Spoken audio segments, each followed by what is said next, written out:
Hello everybody and welcome to this week's Clarity and Calm. Clarity and Calm is a weekly session, a weekly live that I do. In fact, this is the second one.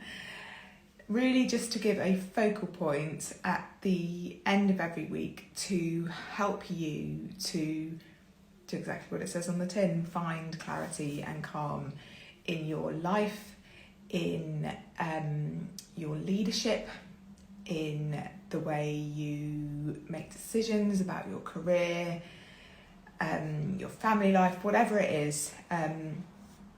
I'm here to give you that anchor. Every Friday at 10 a.m. I also record these versions, these lives, and upload them onto YouTube. So if you're not on Instagram, you can access those there. Hello, if you are watching live, please do say hi. Love to see as many people as possible join these lives and interact with me as I'm sharing live. So firstly, to introduce myself, my name is Emily Petty. I am a coach, I'm a trainer and a facilitator, but really what I am is someone who wants to create space for you, to empower you to grow in your life and your career. And I haven't got my quote. This Monday, one of the wonderful ladies in my Elevate group, which is my group coaching program, she said, and forgive me if I misquote her, she said, I feel so empowered now to live the life that I want, to make choices in my life and my career that I want for me. And really that is what I do, that's what I want to do. And I do that by creating spaces, whether that's a virtual space, whether that's a real in real life space, whether that's through these moments where you can just stop and connect and find clarity and calm. So without further ado, let's get started. This week's live is all about how we can reduce stress and create space. So the solution that I'm going to share for reducing stress is to create space. Obviously, caveat, this is a huge topic, and so I want to focus on that one area around creating space for you today and what that looks like. So really to start is, a lot of stress comes from, stress might come from external sources, so what's going on around us, our workload, the pressure that we are under, the people that we work with. A lot of stress and anxiety can come from either being in a toxic workplace or feeling lonely, feeling disconnected. But it also can come from our own internal anxieties, our fears, our worries, our expectations, our limiting beliefs that we set ourselves. So we're going to focus today very much on what you can control, recognising there are still obviously external circumstances that are going to have a huge impact on your mental health and well-being. So the problem around ourselves and where we hold ourselves back is that we all have fears, and we have thoughts that turn into anxious thoughts and feelings. And I suppose we've been told to just keep going, to work harder, to keep making, taking steps forward, don't stop. You're not successful unless you're working hard and saying yes to everything and doing all of these things. And therefore then when we have those moments of self-doubt, when we feel that we are not achieving and not feeling successful against the very high benchmark that we set ourselves, or maybe society has set, or people have told us that we need to set ourselves against, then we feel self-doubt. And what also happens is we overcome this by working harder. We overcome it by believing that we need to be perfect, that we the belief, the truth, the story that we're being told that we should be able to do it all and achieve it all. We say yes to more things, when in fact, obviously, the more we take on, the more likely we are to drop a ball. And then when we drop a ball or fail at something, that reinforces that limiting belief that we are a failure. And that creates I suppose, a really negative cycle that we're in. And the other thing is also that we're told that we're meant to feel okay, that everything's meant to be going well. And when we don't feel okay, we often don't give ourselves permission to feel that emotion, to express that emotion. And what happens then is that our emotions are compounded. So what might be an initial feeling of anxiety or fear, that gets compounded to be guilt or disappointment. And we create layers and layers and layers that sort of builds up to create this high level of stress and tension. And we hold a lot of this in our bodies, and we live with this stress.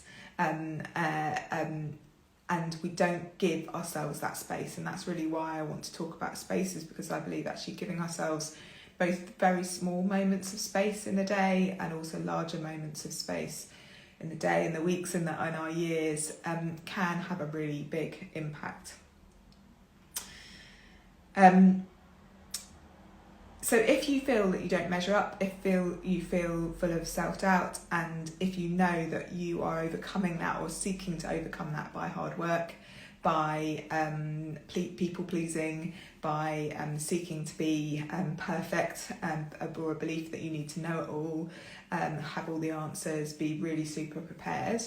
Firstly, just to say that you are not alone, that this is a normal reaction to the way society is set up for us, and I recognise that life is busy, whether that be parenting, looking after elderly relatives, just juggling the complexities of life today.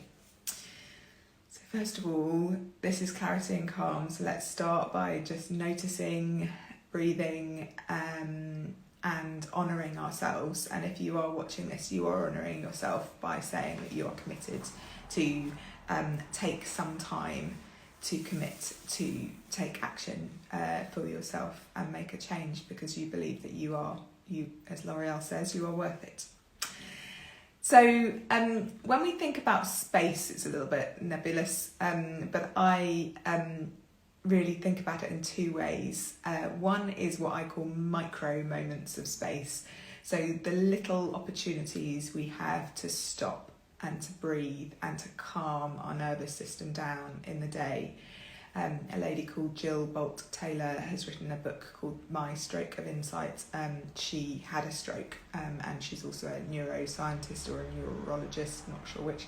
And she identified that actually it takes 90 seconds for our the adrenaline to run through our body and our hormones to recalibrate after a stressful situation.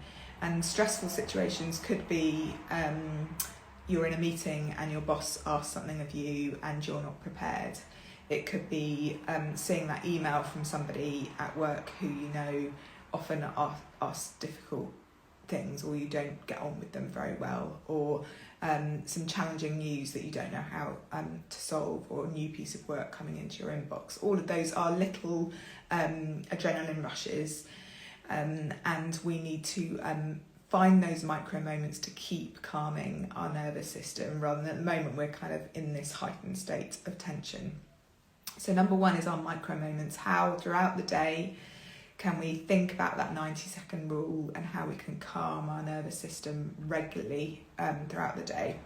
And then they're called macro moments, which is the bigger moments when we really do completely decompress and rest and calm ourselves. That might be a holiday, it might be a retreat, it might be the weekend, it might be sleep. Those would be the bigger times when we take that time to create and find space.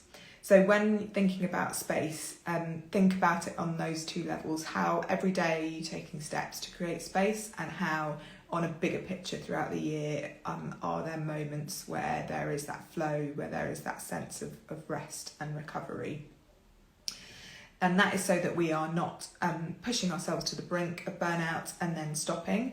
If you're like me, you stop and go on holiday and you get ill, or like my husband who's a teacher, he's always ill the first 2 weeks of the school holidays, because if you're a teacher, you tend to be working in a very intense environment. You know you've got quite quite generous holiday, and so you push it until that moment when you've got a break. So that's not always healthy to be that very high energy and then stopping.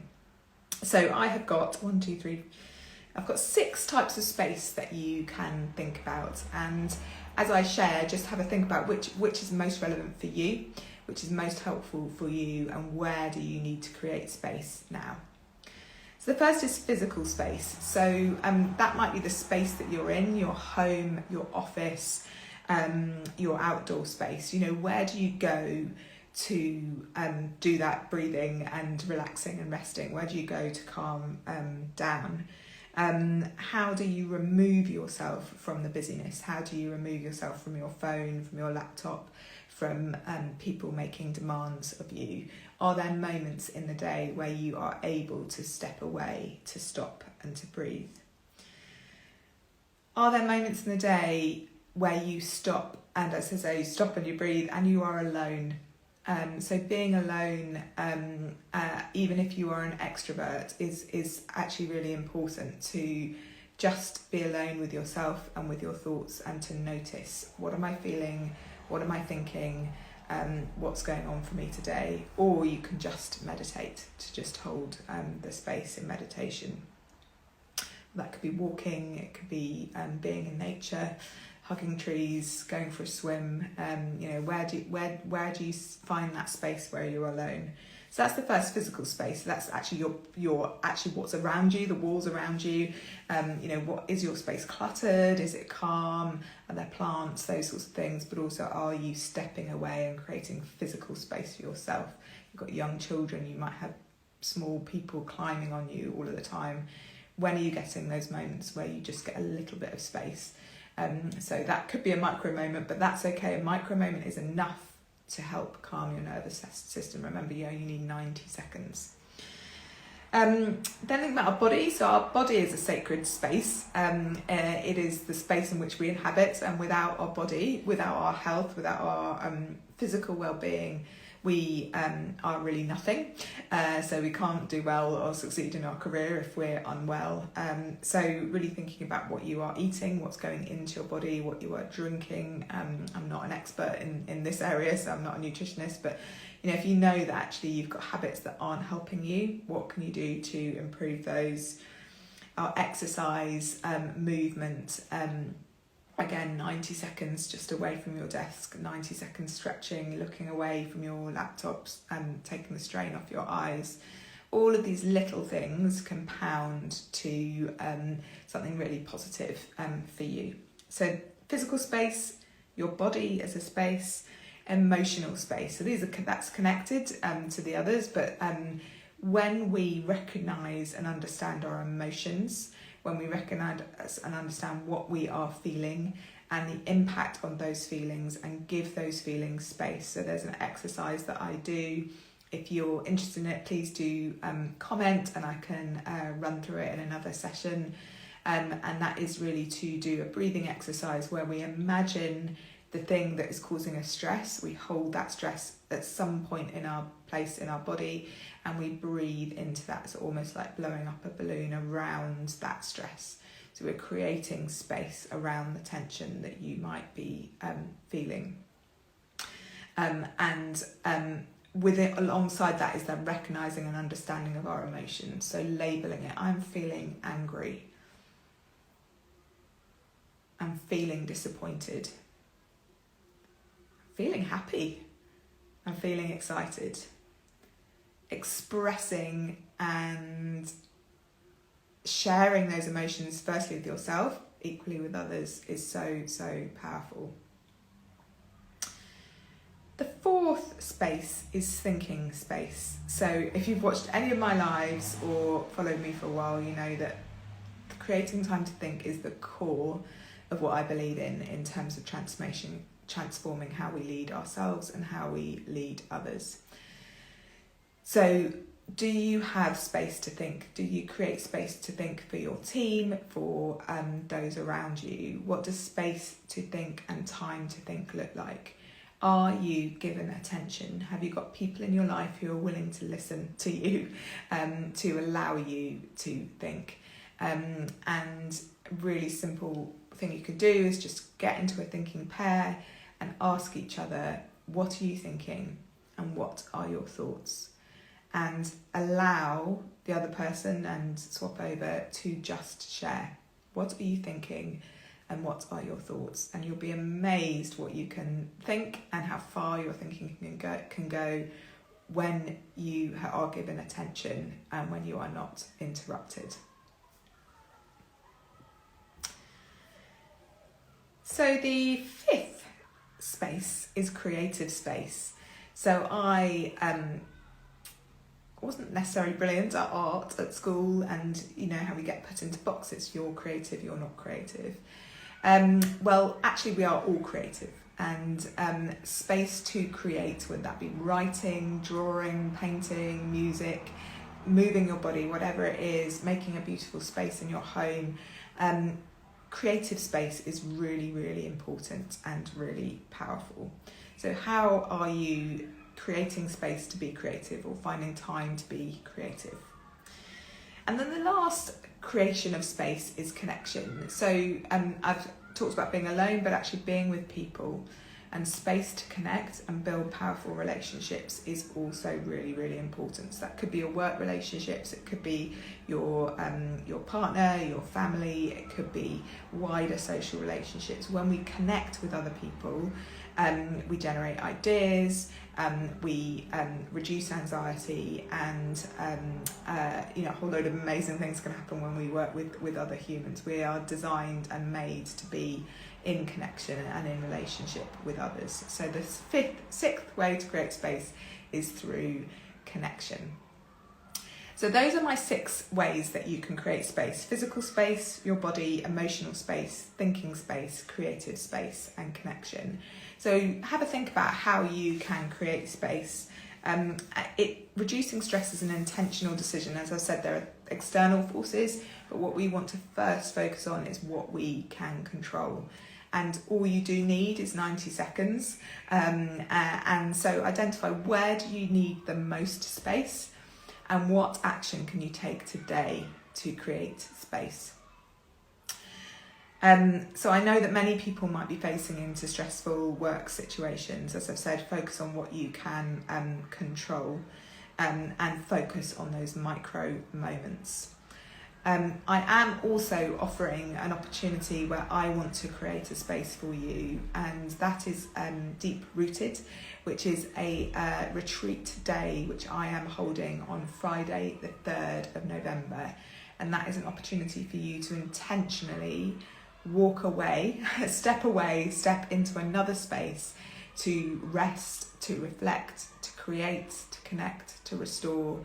And I am offering that to you. It's £160 for the day. It's in Southeast London, where I live.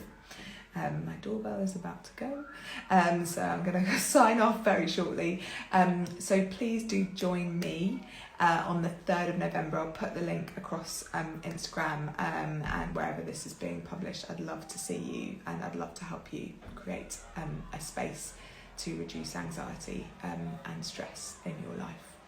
So I hope you have a lovely weekend, and look forward to seeing you next week, where we'll be talking all things boundaries and saying no. Thanks everyone.